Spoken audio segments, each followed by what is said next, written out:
Мы продолжаем рассказывать о людях, чьи судьбы тесно приплелись с Алмазным краем. 39 лет назад молодой девушкой приехала в Мирный Раиса Казакова. Уже через 2 недели она вышла на работу в автобазу Мирнинского горно-обогатительного комбината и с тех пор трудится в этом коллективе, рассказывает Тамара Бессмертная. Была такая забытая ныне добрая рубрика «С Мирным связаны судьбы». О тех людях, которые отдали свои лучшие годы Мирному.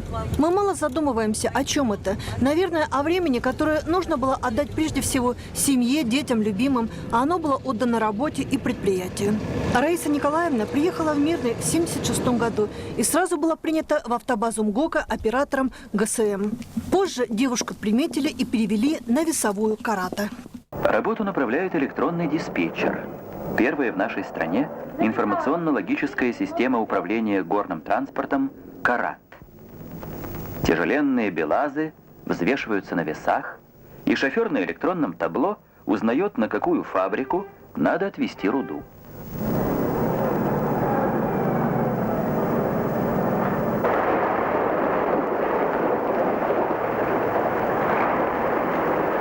Это сыплются алмазы.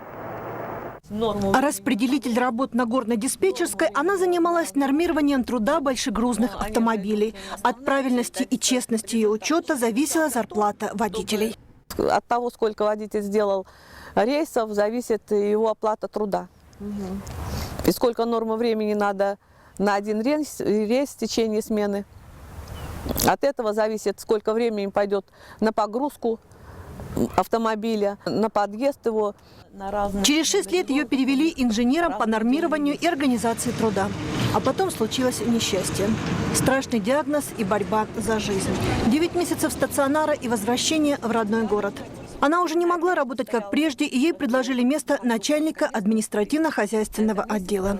Раиса Николаевна решила, что пока живет сама, будет дарить жизнь деревьям, цветам, саженцам, и вплотную занялась озеленением. Сейчас, глядя на подрастающие акации, она вспоминает, как через силу таскала ящики с землей, как собирала семена, как позже все вместе засеивали ими склоны алмазных карьеров. В 2003 году началась рекультивация нарушенных земель. Эта работа спасла ей жизнь. Она все время куда-то спешила, боялась не успеть.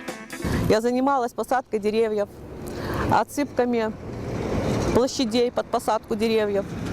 Садила хвойные деревья в основном. Некогда думать мне было про болезнь, надо было делать. Приходила, снимала с себя грязную одежду на следующий день, лишь бы чистая была. И снова в путь, в лес, за деревьями, копать, садить. Для кого труд – радость, для кого – жизнь. Ее судьба связана с Мирным, судьба Мирного – с ней. Так и живут вместе, вот уже 40 лет, выстоявшие и победившие.